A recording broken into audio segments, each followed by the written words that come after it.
Class 7 का chapter 2 करने वाले हैं, physical and chemical change. Word सुने होंगे आप लोग, पहले भी सुने होंगे। अब हम लोग आज जो करने वाले हैं that is detail study of physical and chemical change. तो जो पहला वर्ड हमको पढ़ना है दैट इज चेंज।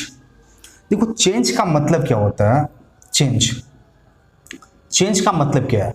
चेंज का मतलब है क्या, ओरिजिनल फॉर्म में किसी भी तरह के डिफॉर्मेशन को आप चेंज बोलते हो। अभी धूप निकला है, तुरंत बारिश होने लगी, आपने बोला मौसम चेंज हो गया।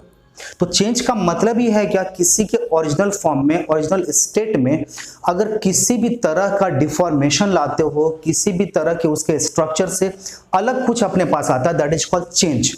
अब देखो इस चेंज को हमको दो तरह से समझना होगा। चेंज देखो कभी कभी कैसा चेंज होता है। पहला चेंज क्या होता है, फर्स्ट कैटेगरी ऑफ चेंज जो हमको समझना है दैट इज फिजिकल चेंज, और सेकंड कैटेगरी जो समझना है दैट इज केमिकल चेंज। और फिर इसी चेंज को आपको अलग अलग नाम से, desirable change, non desirable change, reversible change, क्या होता है इरिवर्सिबल चेंज, अलग अलग नाम दिया गया है। पहले इस चेंज को हम समझते होता कैसे है। जब जैसे सपोज करो आपके पास एक सब्सटेंस है, ये सॉलिड स्टेट में ए, और इसको आपने हीट किया और ये क्या हो गया बी में आ गया, और ये क्या हो गया लिक्विड स्टेट में आ गया। देखो अभी अच्छी तरह समझना, आपके पास सब्सटेंस ए था, ये सॉलिड स्टेट में था, और ये हीट करने पे किस में आ गया, लिक्विड स्टेट में आ गया। अब हो क्या रहा है कि ये मेरा चेंज तो हुआ, यहाँ पे क्या हो गया, सिर्फ स्टेट चेंज हो गया, मास में चेंज नहीं आया, एनर्जी लेवल में थोड़ा बहुत चेंज आ सकता है। इसको हम क्या कर सकते हैं, कंडीशन को जैसे ही चेंज करेंगे फिर से वापस इस फॉर्म में ला सकते हैं। इसके मॉलिक्यूलर पैटर्न में सिर्फ चेंज हो गया है, मॉलिक्यूलर अरेंजमेंट में चेंज नहीं। तो चेंज को पूरा मिला के सिर्फ दो फैक्टर हमको समझना है, आइदर इट इज गेटिंग क्या होता है मॉलिक्यूलरली चेंज्ड, और इट इज गेटिंग क्या होता है मॉलिक्यूलरली अरेंज्ड। अब देखो मॉलिक्यूलरली चेंज्ड हो रहा है या मॉलिक्यूलरली अरेंज्ड हो रहा है, सिर्फ इस बात को स्ट्रेस देना है, बाकी जितने भी चीजें हैं आप अपने तरफ से समझ जाओगे। अब यहां बोलोगे सर यहां मेरे को समझ में आ गया अच्छी तरह से, एक सब्सटेंस मेरे पास था, पर्टिकुलर सब्सटेंस, सिर्फ हमने हीट किया, हीट करके ये सब्सटेंस बी में चेंज हुआ, ये सॉलिड स्टेट में था, ये क्या हो गया लिक्विड स्टेट में चेंज हो गया। तो आप बोलोगे सर ये ठीक है, इसके सिर्फ मॉलिक्यूलर पैटर्न में चेंज हो गया। अगर मॉलिक्यूल पहले अगर ये बहुत क्लोजली पैक्ड था, क्योंकि केमिस्ट्री पढ़ रहे हैं तो हमको पूरी तरह से मॉलिक्यूल के बारे में अच्छी तरह समझना होगा। अगर ये मॉलिक्यूल बहुत क्लोजली पैक्ड था तो अब आप बोलोगे सर सिर्फ एक ही फर्क पड़ा है, इसके प्रॉपर्टीज में, बिहेवियर में, स्ट्रक्चर में सिर्फ चेंज आया है, प्रॉपर्टीज बिहेवियर जो था सब कुछ सेम है। चेंज क्या आ गया कि मॉलिक्यूल्स अब थोड़ा थोड़ा सा क्या हो गया, डिस्टेंस पे आ गया, बाकी कुछ भी चेंज नहीं हो गया है। एनर्जी में थोड़ा बहुत चेंज आया होगा तो आया होगा, या हो सकता है वो भी ना आया हो, तो बस इतना ही फर्क पड़ा। अभी दूसरे तरह का अगर हम चेंज समझने की कोशिश करें, अभी सपोज करो आपके पास सब्सटेंस ए है और बी है, और इसको आपने क्या किया, रिएक्ट करवाया, हीट करके, कंबाइंड करके, जैसे भी करके, और ये क्या हो गया, रिएक्ट करने के बाद आपके पास सपोज करो दो अलग अलग सब्सटेंसेस फॉर्म कर दिया, सी और डी फॉर्म कर दिया। अब आप बोलोगे क्या, सी एंड डी, ये दो मेरा ए एंड बी था, अब मेरे को क्या मिला, सी एंड डी। मतलब आप बोलोगे सर यहाँ पे थोड़ा सा प्रॉब्लम हुआ है। प्रॉब्लम ये हुआ है कि यहां मॉलिक्यूलर चेंज नहीं हुआ, पैटर्न में चेंज नहीं हुआ, मॉलिक्यूलर अरेंजमेंट में चेंज हो गया है। और बिकॉज ऑफ दैट चेंज अब क्या होगा, behaviour, properties, nature, density, volume, जो भी है बहुत सारे तरह का चेंजेस इसके अंदर आ जाएगा। जैसे मैं एक एग्जांपल के थ्रू आपको बताऊं, सोडियम एंड क्लोरीन अगर रिएक्ट करे, ये क्या बनाएगा, NaCl। मतलब पहले मेरे पास क्या था, सोडियम के एटम और मॉलिक्यूल थे, क्लोरीन का मेरे पास मॉलिक्यूल था, और ये दोनों क्या था, अलग अलग प्रॉपर्टीज कंटेन करता था, अलग अलग मास था, जो भी था। अब ये जैसे ही रिएक्ट करेगा, ये दोनों एक दूसरे के संग कंबाइंड करा, एक आपके पास डिफरेंट टाइप ऑफ चेंज आया, और चेंज होने के बाद एक डिफरेंट सब्सटेंस बना, और यहां जो हुआ, यहां मॉलिक्यूल पूरी तरह से रीअरेंज्ड हो गया।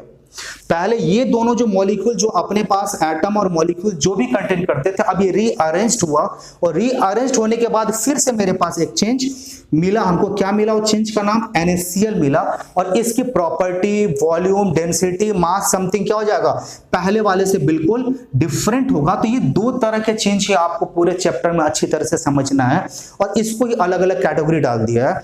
अब आपके बुक के अकॉर्डिंग देखो चेंज आप समझ गए, चेंज किस लेवल पे होगा, चेंज सिर्फ दो लेवल लेवल पे होना है, या तो आपके पास मॉलिक्यूलर पैटर्न में चेंज आएगा या मॉलिक्यूलर पूरी तरह से रीअरेंज कर लेगा अपने आप को, and after rearranging they will completely form a new substance. तो ये सिर्फ दो ही तरह के चेंज को नोटिस किया जाता है, और इन चेंज को अब अलग अलग लेवल पे हीट के अकॉर्डिंग और रिवर्स और ई रिवर्स के अकॉर्डिंग, डिजायर नॉन डिजायर के अकॉर्डिंग, ये अलग अलग नाम क्या हो गया दे दिया है।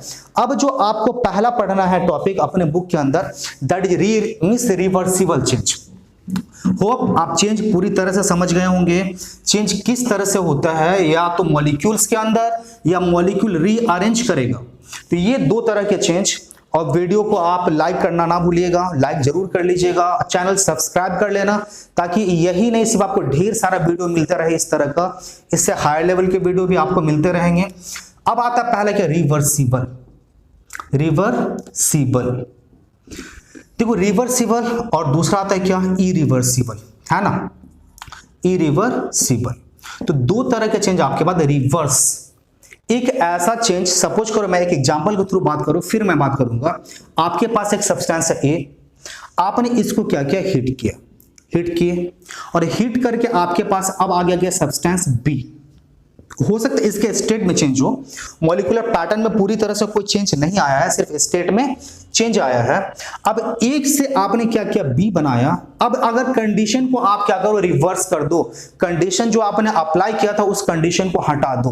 तो जैसे ही आप कंडीशन हटा दो, जैसे आपने हीट सप्लाई किया था, जितना हीट सप्लाई किया था, आप पूरा का पूरा अमाउंट हीट क्या करो, आप रिमूव कर दो। रिमूव करने के बाद अगर ये बी को फिर से आप ए में चेंज कर पाए, मतलब क्या हुआ, पहले आपको ए को बी में कन्वर्ट करा, अब इस बार क्या कर रहे हैं, जैसे ही आपने कैसे किया, हीट किया, ए को आपने बी में कन्वर्ट करा, अब क्या किया, फिर हीट आपने क्या किया, हीट रिमूव कर दिया, और रिमूव करने के बाद क्या किया, बी को आपने ए में चेंज कर दिया। मतलब एक सब्सटेंस को अगर एक स्टेट से जिस स्टेट में लेकर गए थे एक पर्टिकुलर कंडीशन के अकॉर्डिंग, उस कंडीशन को रिमूव करने पे अगर आपका सेम सब्सटेंस फिर से पहले वाले स्टेट में आ जाए, तो ऐसे चेंज को आप क्या बोलेंगे, रिवर्सिबल चेंज।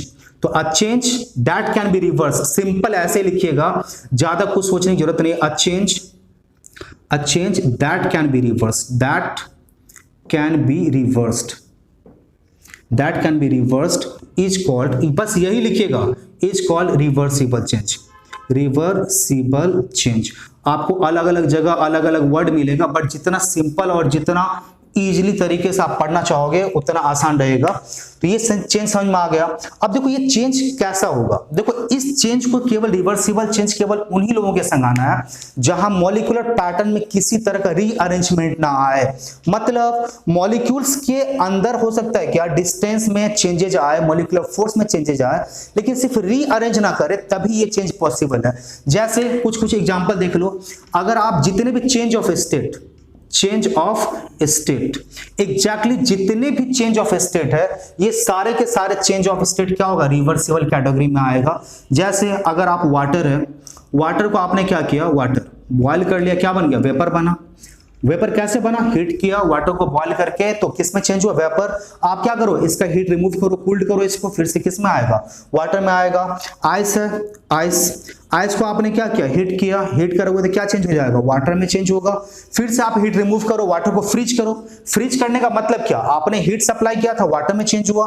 फ्रीज करने का मतलब क्या, आप उसके अंदर से जितना भी हीट कंटेंट था उसका हीट कंटेंट आप रिमूव करते हो। तो पहले बार हीट सप्लाई किए, दूसरी बार हीट रिमूव किए, जैसे हीट रिमूव करोगे फिर से क्या आ जाएगा, आइस में आ जाएगा। तो जितने भी चेंज ऑफ स्टेट के बारे में बात करो, ये सारा का सारा चेंज ऑफ स्टेट क्या होगा, रिवर्सिबल चेंज।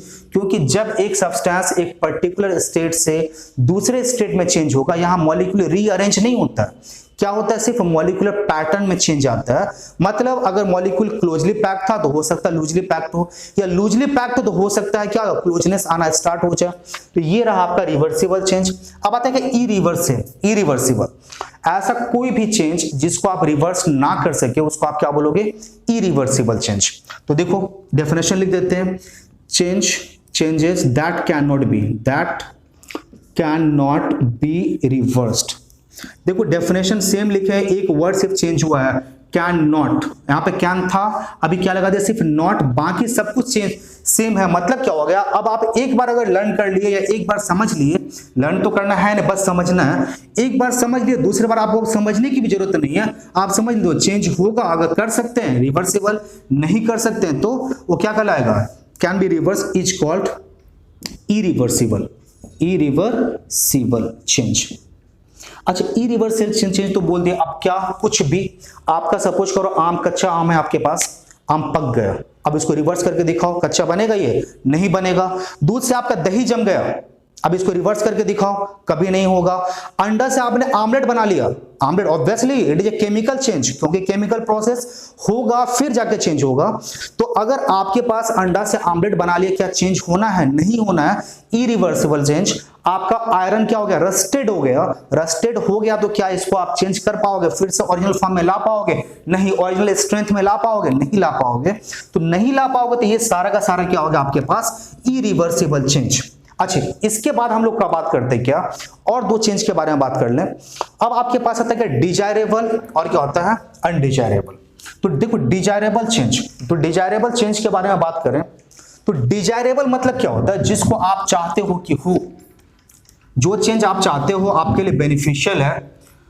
देखो जरा सा, डिजायरेबल, डिजायरेबल, तो डिजायरेबल चेंज किसको आप बताओगे, एक ऐसा चेंज जो आप चाहते हो कि हो, ऐसे चेंज को आप क्या बोलोगे, miss desirable. Changes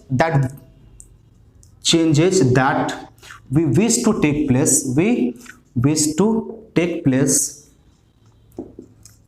and are beneficial to us, and are beneficial to us are called desirable। देखो हम लोग, देखो इंसान जो है ना सबसे लालची आदमी होता है। अभी लालची है तो हम लोग चाहते हैं कि चेंजेस तो हो, अपने हिसाब से हो, लेकिन ये चेंजेस कैसा हो, अपने लिए बेनिफिशियल हो। अगर बेनिफिशियल है तो फिर क्या हो जाएगा, ये हम क्या बोलेंगे, डिजायरेबल चेंज। जैसे मैं समझाता हूं, अभी सपोज करो गर्मी का मौसम है, हम चाहते हैं कि बारिश हो, लेकिन अब सपोज करो क्या होता है, फार्मर भी चाहता है क्या, अब कुछ रीजन में ऐसा होगा जहां क्रॉप्स के लिए क्या होता है, काफी ज्यादा पानी लगता है। कुछ क्रॉप्स ऐसे होते हैं जहां पे क्या होता है, बहुत कम पानी की जरूरत पड़ती है। अब सपोज करो क्या, क्रॉप्स मेरे पास है, खेती कर रहे हैं, अब ऐसा क्रॉप्स मेरे खेत में है जहां पानी की कम जरूरत है, बारिश हो जाए तो क्या ये डिजायरेबल हुआ। गर्मी तो है, बारिश जरूरी भी है, लेकिन अब सपोज करो क्या हो गया, बारिश होने के कारण क्या हो गया, मेरा फसल खराब हो गया, तो ये क्या डिजायरेबल रहा, नहीं रहा डिजायरेबल। तो ये क्यों डिजायरेबल नहीं रहा, ये तो हम चाहते थे बारिश हो, we wish to take place, हम चाहते थे बारिश हो, लेकिन हुआ क्या, ये बारिश तो हुआ लेकिन ये बेनिफिशियल नहीं हुआ, इसके कारण नुकसान हो गया, तो ये डिजायरेबल नहीं हुआ। अब सपोज करो जैसे आप फ्रिज में पानी रखे हो, अगर आप चाहते हो पीने के लिए पानी रखे हो, आप कुछ ऐसा चाहते हो सिर्फ ठंडा पानी मिले और ये पानी जम जाए, पूरा का पूरा बर्फ बन जाए, तो क्या आप ठंडा पानी मिला आपको जिस काम के लिए आपने रखा था, नहीं रखा। आप चाहते थे पानी ठंडा हो, ठंडा हुआ, अभी इतना ठंडा हो गया कि जम गया, बर्फ बन गया, आइस में चेंज हो गया। तो आइस में चेंज हुआ तो क्या आपके लिए डिजायरेबल रहा, नहीं डिजायरेबल रहा। तो पूरा मिला के मतलब यही निकला कि एक ऐसा चेंज जो हम चाहते हैं कि हो, लेकिन सिर्फ इतने से काम नहीं चलेगा, आपको कुछ और ऐड करना पड़ेगा। क्या कि चाहते हैं तो हो, लेकिन कैसा हो, बेनिफिशियल भी हो, तो आप क्या बोलोगे, ये डिजायरेबल है। जैसे आप देखो जरा सा, आपने अंडा लिया और यहां से अंडा से क्या किया, मींस आमलेट बना लिया। अब क्या हो गया, आमलेट बनाया आपने, तो ये आमलेट जब बनाया आपने तो आप चाहते थे कि आमलेट बने, क्यों, क्योंकि आप चाहते थे इसको खाना, बेनिफिशियल था, आपके हेल्थ के लिए क्या होता था, ठीक था, तो इसीलिए क्या हो गया, बेनिफिशियल। लेकिन अगर आप अंडा को बॉयल खाना चाहते थे और फिर कोई क्या करे, उसका आमलेट बना दे, तो ये क्या डिजायरेबल हुआ, नहीं डिजायरेबल हुआ। क्यों, क्योंकि फिर आप चाहते हो अरे ये तो आमलेट बन गया, ये भी हेल्थ के लिए क्या करेगा, इशू हो गया अपना, तो ये डिजायरेबल नहीं रहा। तो डिजायरेबल का मतलब ही होता है कि जो हम चाहते हो, ठीक है, होना भी चाहिए, लेकिन इसके संग से मेरे लिए बेनिफिशियल भी हो, ये क्या हो गया, आपके पास डिजायरेबल चेंज हो गया। अच्छा, डिजायरेबल के बाद आपके पास फिर एक और चेंज आता है, क्या, दैट इज क्या हो जाएगा, अनडिजायरेबल। अब आता है क्या, अनडिजायरेबल, अनडिजायरेबल। तो देखो अनडिजायरेबल मतलब क्या आप समझ गए होंगे, इसको लिखने की मेरे खास जरूरत नहीं है। Changes that we wish to not take place, अभी हो ना, एंड दैट क्या हो जाएगा, नॉट बेनिफिशियल टू अस, उसको आप क्या बोलेंगे, अनडिजायरेबल चेंजेज। अभी सपोज करो ठंड का मौसम है, जोर की बारिश होने लगे, कोई नहीं चाहेगा ऐसा कि ठंड के मौसम में बारिश होने लगे, क्योंकि ठंड और बहुत ज्यादा बढ़ जाएगी। तो ये क्या हो गया, अनडिजायरेबल चेंज हो गया। ओला पड़ने लगे, फसल खराब हो जाएगा, तो क्या हो जाएगा, ये अनडिजायरेबल चेंज है। आप आमलेट मीन्स अंडा रखे थे आप बॉयल करने के लिए या आमलेट बनाने के लिए, अंडा खराब हो गया, ये कैसा हो गया, अनडिजायरेबल चेंज। तो ऐसा कोई भी चेंज, आप क्या हो गया, मीन्स पेड़ पे आम लगा हुआ है, आप चाहते थे आम रखे किस बात के लिए थे, कि आम पकना स्टार्ट हो जाए, लेकिन पता चला क्या हो गया, आम में कीड़ा लग गया, सड़ गया आम। तो ये सड़ गया, तो ये क्या आपके लिए डिजायरेबल था, नहीं था। आप चाहते थे कि आम पके, उस आम को खाएंगे, बेनिफिशियल तब होता, लेकिन अब क्या हो गया, इसमें कीड़ा लग गया, पक गया, तो ये क्या हो गया, आपके लिए कैसा हो गया, अनडिजायरेबल हो गया। तो ऐसा कोई भी चेंज जो अपने लिए नुकसानकारक हो, जो अपने लिए हार्मफुल हो और जो हम नहीं चाहते हो, उसको हम लोग क्या बोलेंगे, अनडिजायरेबल चेंज। देखो नेक्स्ट करते हैं फिजिकल चेंज। अब आता है अपना मेन मुद्दा पे, मेन टॉपिक पे, फिजिकल चेंज। मतलब क्या होता है, सिर्फ अपीयरेंस में चेंज आए, मॉलिक्यूलर अरेंजमेंट में कोई चेंज ना आए, ऐसे चेंज को आप क्या बोलेंगे, फिजिकल चेंज। इसके डेफिनेशन से बात करते हैं। अ चेंज विच इज क्या हो जाएगा, temporary, in which no new substance is formed, mass remain constant, heat gain और loss is small and which can be reversed. मतलब क्या, जो चेंज कंडीशन को अप्लाई करके आया था, कंडीशन हटाने पे फिर से ओरिजिनल फॉर्म में हम लोग गेन कर सकें, ऐसे चेंज को आप क्या बताओगे, फिजिकल चेंज। अगर डेफिनेशन लिखते हैं फिर कैरेक्टरिस्टिक की बात करेंगे। तो आपने क्या बोला, a change in which no new substance is formed, no new substance is formed, mass remain constant,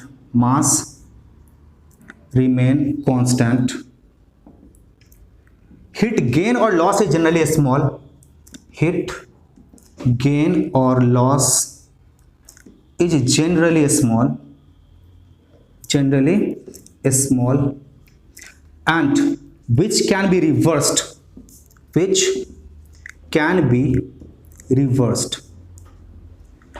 is called physical change। तो मतलब देखो मैंने ढेर सारा फिजिकल चेंज, आप बोलोगे सर ऐसा डेफिनेशन तो नहीं लिखा है, आप डेफिनेशन एग्जैक्टली ऐसा ही लिखिएगा। बोले क्यों, बेनिफिट, इस डेफिनेशन लिखने के बाद अब फिजिकल चेंज में मेरे ख्याल से कुछ नहीं पढ़ना है। बोले कुछ नहीं, इतने सारे गिव रीजन होते हैं, कैरेक्टरिस्टिक है, इसके बारे में बात करनी होती है।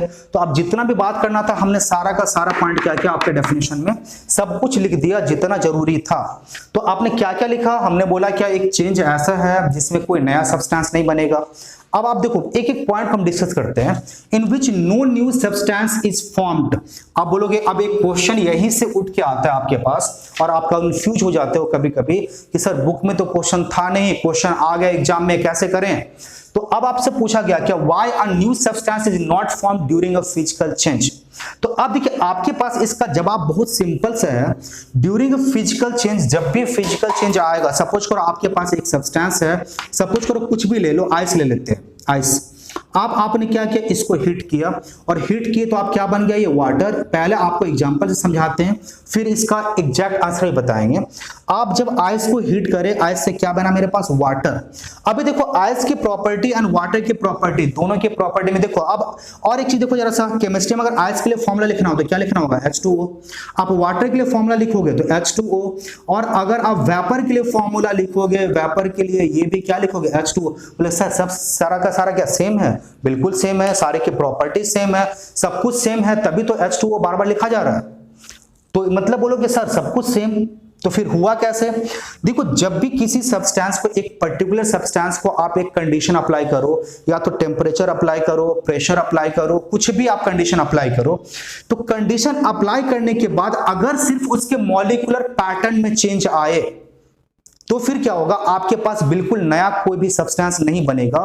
फिजिकल चेंज में क्या होता है, जैसे ही आप एक पर्टिकुलर सब्सटेंस के ऊपर टेम्परेचर, प्रेशर या दूसरा कोई भी कंडीशन अप्लाई करते हो, होता क्या है कि सब्सटेंस का जो पर्टिकुलर मॉलिक्यूलर पैटर्न था, जैसे मैं बात करूं सॉलिड की, तो यहां मॉलिक्यूलर पैटर्न कैसा था, बहुत ही क्लोजली पैक्ड था, इंटैक्ट था, बहुत ही टाइटली पैक्ड था। और जैसे इसके ऊपर आपने हीट अप्लाई किया, ये मॉलिक्यूल्स क्या हो गया, थोड़ा थोड़ा सा क्या हो गया, दूर हो गया, एक दूसरे से क्या किया, अपने डिस्टेंस बढ़ा लिया, लेकिन ये अपने आप को रीअरेंज नहीं किया। देखो न्यू सब्सटेंस आपको तब तक नहीं मिलेगा जब तक आप रीअरेंज नहीं कर लेते हो। मतलब आप जिस पैटर्न में अरेंज किए गए थे, अब उस पैटर्न को तोड़ के आप नया पैटर्न तैयार ना कर लो तब तक एक नया सब्सटेंस नहीं बनता है। तो आपका देखो यहां भी समझ में आ रहा है, आपने हिट किया, हिट करने के बाद सिर्फ मॉलिक्यूलर पैटर्न चेंज हो गया, मॉलिक्यूलर रीअरेंजमेंट नहीं आया। तो मॉलिक्यूलर रीअरेंजमेंट नहीं आया मतलब नया सब्सटेंस नहीं बना। अब आपका आंसर कैसे लिखोगे? During a physical change, only the molecular pattern of a substance changes. There is no rearrangement of the molecular pattern. That's why a new substance is not formed during a physical change. बोलो इतना ही लिखना, बिल्कुल इतने में आपका answer खत्म कर दो। ये आपके पास आया क्या, नया सब्सटेंस नहीं बन रहा। दूसरा रहा क्या, मास रिमेन कांस्टेंट। बिल्कुल देखो जब तक आप रीअरेंज नहीं करोगे, जनरली देखो जितने भी होता है फिजिकल चेंज या chemical change, according to the law of conservation of mass, उसका हमेशा ही कैसा रहेगा, आपको मास कैसा रहना है चाहिए, कांस्टेंट रहना चाहिए। तो आप फिजिकल चेंज में बात करोगे तब भी, केमिकल चेंज में बात करोगे तब भी।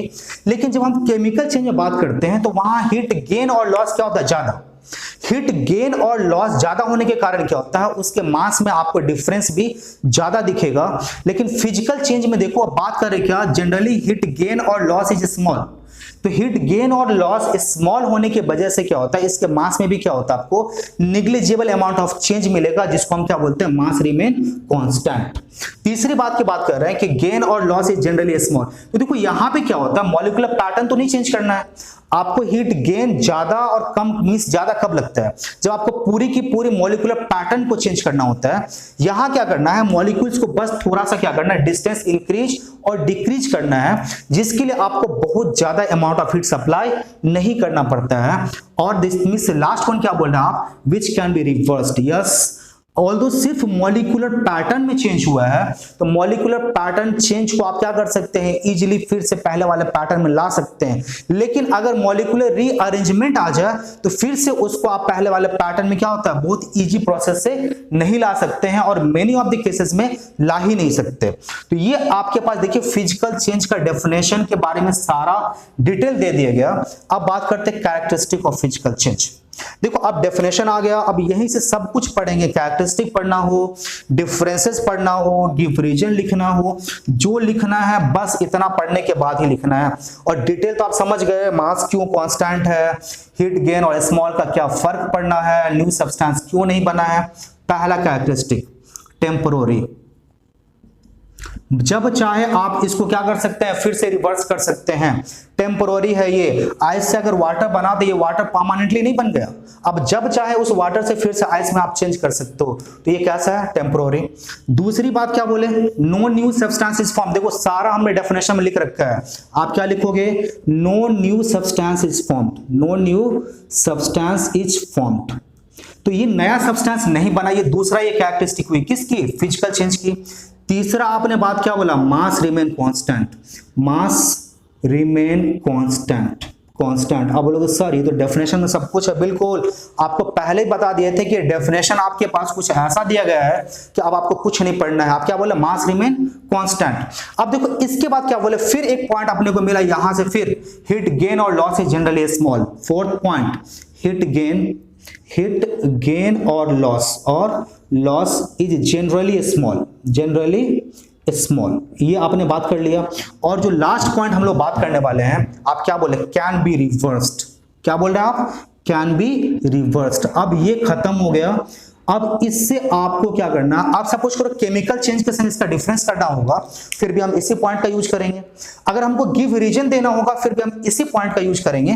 अभी आपको कुछ एग्जांपल्स के थ्रू हम दिखाएंगे कि गिव रीजन देना होगा, मतलब हमको ये बताना होगा, ढेर सारा आपके पास स्टेटमेंट दे दिया रहेगा, वहां आपको ये बताना होगा कि ये फिजिकल चेंज है या केमिकल चेंज है, और अगर फिजिकल चेंज है तो क्यों है, आप एक्सप्लेन करके पूरी तरह से बताओ। तो अभी हम लोग करेंगे।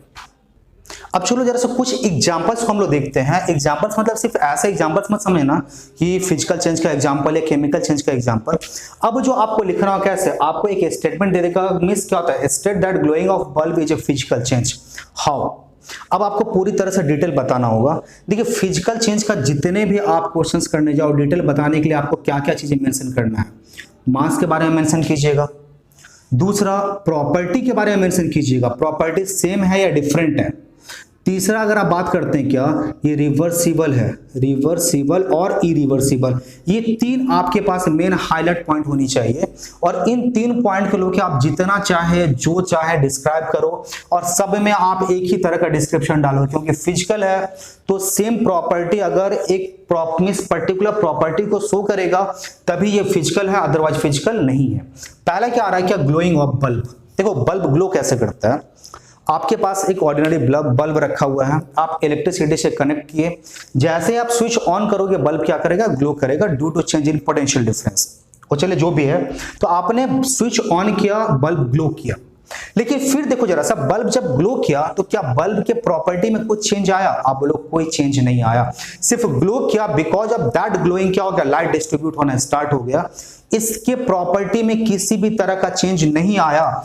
दूसरी बात, आप जब स्विच ऑन करे तो बल्ब ग्लो करा और जैसे ही स्विच ऑफ करे बल्ब क्या हो गया, आपके पास ग्लो करना बंद कर दिया। मतलब क्या, जो चेंज आपने लाया था स्विच ऑन करने के कारण, ये चेंज क्या हो गया, ये अब क्या हो गया, रिवर्स्ड हो गया, ये अपने ओरिजिनल फॉर्म में फिर से वापस आ गया। क्यों? स्विच ऑफ करने के कारण। तो इसको आप क्या कर रहे थे, रिवर्स कर रहे थे। और अगर आप देखोगे स्विच ऑन करने के बाद बल्ब आपने का ग्लो किया और स्विच ऑफ करने के बाद देखोगे बल्ब के मास में भी किसी तरह का कोई चेंज नहीं आ रहा, तो आप बताएं क्या, मतलब आपके पास अभी एक ऐसा चेंज मिला जिस चेंज में मास भी चेंज नहीं हुआ, जिस चेंज में क्या हो गया, आपके पास प्रॉपर्टी में किसी भी तरह का कोई चेंज नहीं आया, और जिस चेंज को आप इजीली कंडीशन को रिवर्स करने पे आपका चेंज क्या हो गया, रिवर्स हो गया। तो इसका मतलब क्या हो गया, बल्ब कैसा हो गया, ग्लोइंग ऑफ बल्ब कैसा होगा, फिजिकल चेंज। और एक्सप्लेन फिर इसी तरह से कीजिएगा। बल्ब मींस क्या होता है, आप लिखोगे कैसे, स्टेटमेंट 2 लाइन में आप खत्म कर देना, बहुत लंबा चौड़ा मत लिखना, क्योंकि आप लोगों का हैबिट है कि लंबा लंबा लिखते हो, सोचते हो ज्यादा मार्क्स मिलना है। एग्जैक्ट लिखोगे, करेक्ट लिखोगे, तभी आपको एग्जैक्ट मार्क्स मिलना है। तो लिखना क्या है, व्हेन स्विच इज क्या हो जाएगा, ऑन, व्हेन भी क्या हो जाएगा, put the switch on, electricity flow through the filament of the bulb and the bulb glows because of that light distribute, but that changes क्या होता है, गेट रिवर्स व्हेन क्या हो जाएगा, स्विच इज ऑफ। तो जैसे आपने स्विच ऑफ किया बल्ब क्या हो गया, ऑफ हो गया, चेंज क्या हो गया, रिवर्स हो गया। Means after that it is observe that there is no change in the property of the bulb and the mass of the bulb, और क्या होता है, before and after the change क्या होता है, it was observe that the mass remain constant, that's why it is a physical change. देखो next फिर बात करते हैं क्या, मेल्टिंग ऑफ सॉलिड। देखो सॉलिड को जो आप मेल्ट करोगे किस में आएगा, लिक्विड में आएगा। यू विल ऑब्जर्व कि देखोगे क्या कि मास जो है, सॉलिड का जितना मास था लिक्विड का भी मास कितना है, उतना ही है। सॉलिड की जो प्रॉपर्टी थी लिक्विड की भी प्रॉपर्टी वही है, मे बी थोड़ा बहुत मींस क्या होता है, स्लाइटली टेम्परेचर में डिफरेंस आ सकता है। एंड जैसे ही आप क्या करोगे, हीट करोगे तो सॉलिड से क्या बना, लिक्विड, आप कूल्ड कर दो, देखोगे लिक्विड से फिर क्या हो गया, सॉलिड आ गया। मतलब क्या, जैसे ही आपने कंडीशन को हटाया फिर से क्या हो गया, रिवर्स हो गया। इसका मतलब क्या, ये सारे प्रॉपर्टी को शो करता है जो फिजिकल चेंज को डिस्क्राइब कर रहा था, that's why it is physical change.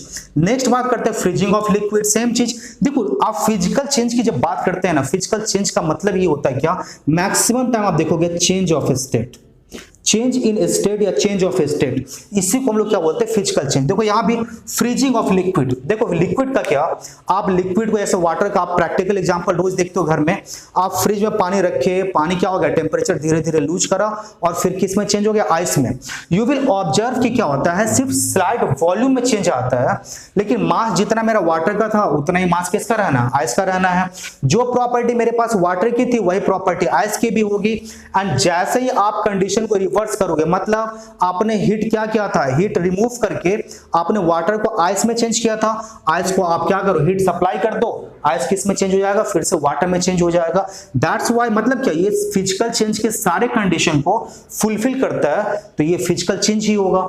एक और पॉइंट देखो यार, सब्लिमेशन। सब्लिमेशन बताए थे ना, किसी भी सॉलिड को जो आप हीट करोगे और डायरेक्टली वो गैसेस स्टेट में आ जाए। रूल्स क्या है, सॉलिड से पहले लिक्विड में चेंज होगा और फिर किस में चेंज होगा, गैस में। लेकिन अगर किसी सॉलिड को हीट करने पे डायरेक्टली गैस में चेंज हो जाए तो इस प्रोसेस को आप क्या बोलते हो, सब्लिमेशन। अब इस कंडीशन में भी देखो क्या, सॉलिड का जो मास था और गैस जो मेरा कलेक्ट हुआ है उसको जब आप मिस मास फाइंड करोगे, यू विल फाइंड कि सॉलिड का जितना मास था गैस का भी मास क्या है, सेम है। सॉलिड की जो प्रॉपर्टी थी गैस की ये प्रॉपर्टी क्या है, सेम है। और जैसे ही इसका टेम्परेचर फिर से क्या करोगे, रिड्यूस करोगे, ये किस में चेंज हो जाएगा, फिर से सॉलिड में चेंज हो जाएगा। फिर बोलोगे सर इसका मतलब ये भी तो फिजिकल चेंज के सारे क्वालिटी को फुलफिल करता है, तो इसका मतलब क्या हो गया, ये फिजिकल चेंज हो गया। तो देखो इतना ही नहीं है, अभी और भी एग्जांपल्स हैं, नेक्स्ट वीडियो में हम लोग इसको फिर से डिस्कस करेंगे।